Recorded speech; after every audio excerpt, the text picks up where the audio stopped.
Hi, everyone. I'm Santoshi. I'm a data scientist, and I'm looking to pivot to leadership and technology management. And I'm excited to share my work today with a project management team specifically focused on AI workforce transformation. So let's dive right into it. So the first step for me while trying to work on a transformation strategy was to understand where Vector is positioned as the center of excellence driving this change in Ontario itself. With their unique, with their intersection working between research, the regulatory bodies, as well as all the enterprises and startups. The core of all the transformation initiatives has been primarily to focus on synergy. So internally within the organization, we started by looking at the team goals, primarily the industry innovation team, where we're essentially connecting the dots between all the teams building the solutions and the teams consuming the solutions. The organizational goals, where we're trying to push these and get them actually consumed by tailoring it and fine-tuning it. And finally, the provincial goals, where the funding organizations have a larger goal, which if we meet, we will be able to sustain this transformation. Today, I will be walking you through the portfolio of projects that I've worked on over these few months, namely digital badge recognition, generative AI, climate change and ESG, and finally, AI risk management. So you will see that the content might be slightly heavy, so you can read all the highlighted text. I'm happy to deep dive into these in the Q&A. We'll also have a similar template across all projects where we start with the why at the beginning, and then we identify the KPI we're targeting, and then we sort of build our entire transformation journey towards that. So for digital badge recognition, our entire focus was that digital transformation is very, very dependent on the change agents or the people who are involved in consuming this new technology, this new software, new algorithm. And engagement is a key KPI for that. And recognition single-handedly drives 82% of engagement. And for that reason, digital badge recognition or just issuing this recognition to anyone who engages with Vector is pivotal to being, the body that is bringing about this change in AI. You will see that our work was kind of three-pronged. So we would start with education, focus on integrating this whole digital badge recognition into all our initiatives, and finally collaborating with all the different teams, all the different stakeholders, the details for which are seen in line. And we try to make this a very cohesive approach. And the way we want to roll out the digital badge recognition program is we want to start with the strategic thought leaders, percolate down to the professionals, and finally also include grassroots development of foundational courses and recognize these as all of them being a cohesive approach towards, AI workforce transformation. You will see that we came up with a framework, and any course, workshop, engagement that Vector has with any of the sponsor organizations, with any professional, any researcher will fit into this framework where we'll be able to curate tracks that anybody can place themselves in and then follow a journey towards actually getting more and more competent in that track and leveling up to going to slightly more difficult streams, also following different tracks and so on to successfully learn AI and actually incorporate this in their organization. With that, we'll move to our second project, which is generative AI. Vector is just disposition to clients across all the different companies that we have. We were able to do primary research with CEOs and identify their top two aspirations. They identified enhanced productivity and growth as their two key goals with generative AI. And we also tried to look at things that they're apprehensive of. And you will see that LLM policing and trustworthiness are two fears that most businesses are having. Generative AI has been seeing change at an unrealistic pace, and for this reason, our first approach was to maintain continuity.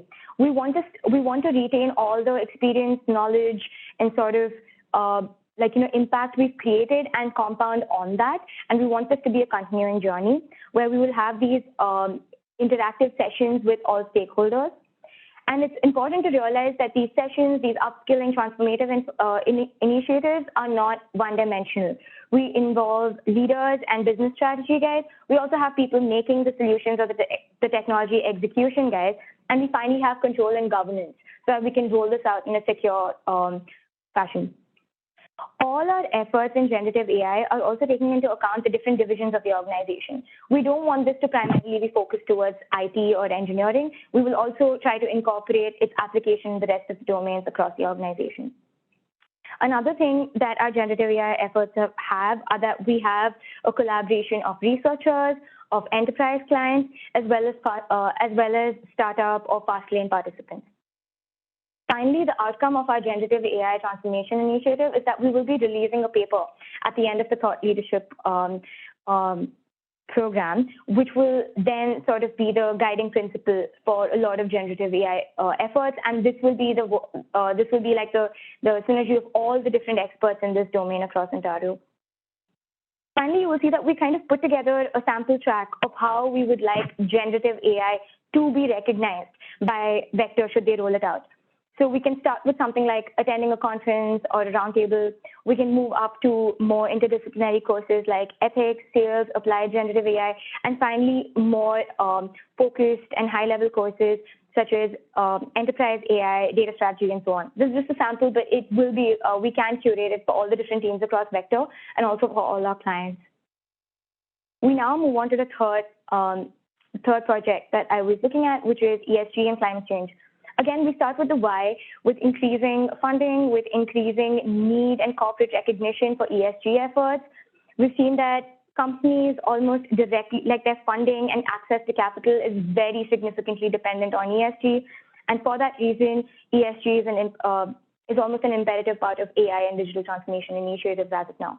With the focus on computer vision and satellite imagery, these are some of the applications that we will be looking at. And the approach that we took with all of our clients is that they would come in and their projects would be categorized based on their use case. So you can see that we have a list of selected use cases. These are things that the teams have already built out so that we can accelerate the development of these solutions.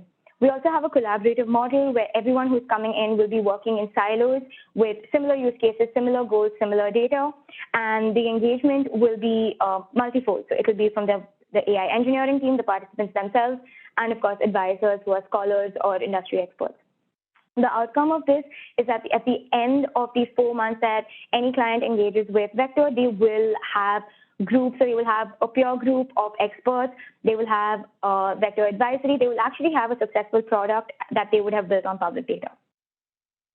And with this, we come to the final project that that I worked on in AI project management, which is managing AI risk. This is a consortium that will be happening in a few months now, and the focus for this has been the law, primarily Artificial Intelligence and Data Act, which recently in March of 2023 outlined that companies can actually be penalized and fined for up to $10 million or 3% of their revenue if they violate privacy and confidentiality laws. While those laws have not been framed yet, in the next 3 to 5 years, we can expect an immense focus on all those topics which we're already working on: explainable AI, trustworthy AI, synthetic data, human AI collaboration, and so on. And in our AI risk consortium, we will try to bring together players from all of these fronts, right? So we will bring in AI practitioners, data scientists, engineers, researchers, policymakers, and of course the strategy guys. And with that, we want them to have a dialogue in the same room so that we can actually normalize this narrative and bring tech to the forefront of this transformation. And again, you will see on the right side with the triangle that we will have researchers as well as enterprise professionals and finally startup or fast lane participants. The outcome of this consortium, which is due to happen over a period of 9 months, is that there will be workshops, discussions, panel discussions, roundtable discussions, etc., which will help people have very focused key takeaways from all different angles of AI risk management. And with that, I would like to conclude saying that the AI workforce transformation initiatives that we had were very uniquely positioned to Vector's access to not just enterprise clients, but also researchers and also regulators. And finally, a huge part of this has been access internally within the organization itself to different teams, to different perspectives and mindsets. And with that, I would like to conclude. Thank you very much.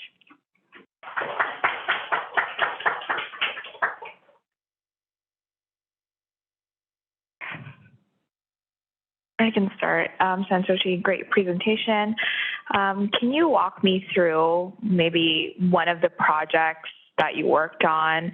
What did you contribute? And also talk about maybe some of the challenges that you face and how did you deal with those challenges? Yeah, absolutely. Maybe I could talk about generative AI. Right. So for Gen AI, I'm working on both the Roundtable 3 as well as the Thought Leadership project, and that's with sort of two different teams. And the idea we're trying to implement is that we want to bring a value add to teams that already have PhD scientists, to teams that already have experienced data scientists, and we want them to actually see value and come and engage with Vector, contribute to Vector, and build that ecosystem.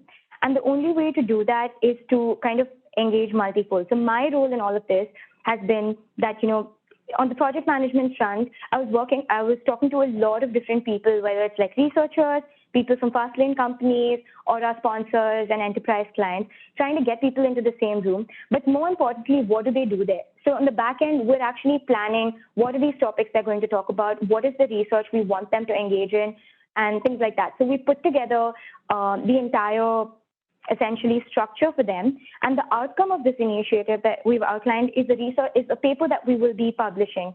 And the paper will sort of be a guideline, which will talk about generative AI that can be consumed by different teams, whether you're like, a thought leader, so on the strategic front, or you're like, a data practitioner. So on that front, and also on the governance, security, and control side. So we will be curating all those details by working with like the data engineers, the guys who are speaking on the panel, etc. So with the translators in between all this. Maybe just a follow-up to that. And how do you plan to make that kind of digestible for those different audience types, right? Like you mentioned, you're working with people from different teams. So how can you ensure that the outcome or the paper that you're planning to publish, that people actually use it and actually understand what you're publishing? Awesome. I think that's a very, very relevant question because so earlier this year, Vector released 6 principles for AI risk. So that was a very similar initiative where they worked with a lot of people, put out guidelines that people now use. And the process we're trying to follow is we want to bring everyone's narratives, and we're going to have a moderator there who is, let's say, like, the director of, like, AI from Vector, from any other company, who's kind of working at the intersection of, like, tech, they're also managing, and they're driving this conversation. And in the end, we want to say, you know what, you're both saying the same thing, but from a different perspective. So the final paper is going to have all those underlying, principles which are very similar, whether you're a data scientist or whether you're a strategist. So that's kind of the goal, to make it very like agnostic, but still relevant. Thanks, Santoshi. This is a bit of a philosophical question that has come up on the AI engineering team a few times. So you mentioned that CEOs are hesitant about rolling out generative AI because they're concerned about trustworthiness and privacy. How do we convince them? Right. Yeah. There's no easy answer. I'm just curious. Right? Yeah. I mean, if we're still trying to figure it out. But one of the things that we're trying to do as we're having these conversations is we kind of come up with like soft laws. So we say, okay, while you're using it, you put this kind of content into it. Before you put content into your AI, don't drag and drop your entire code base. Samsung R&D did that.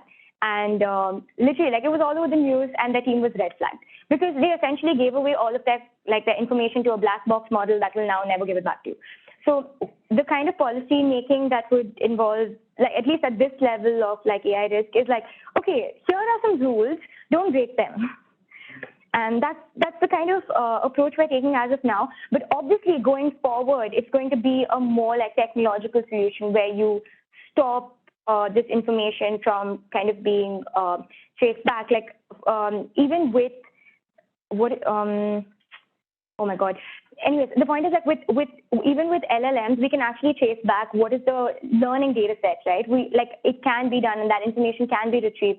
So once the technological solution is actually, figured out by the data engineering team, then we would have a more like organic use of it. Like, there will be less restrictions, but for now, the restrictions will be more on the consumer side.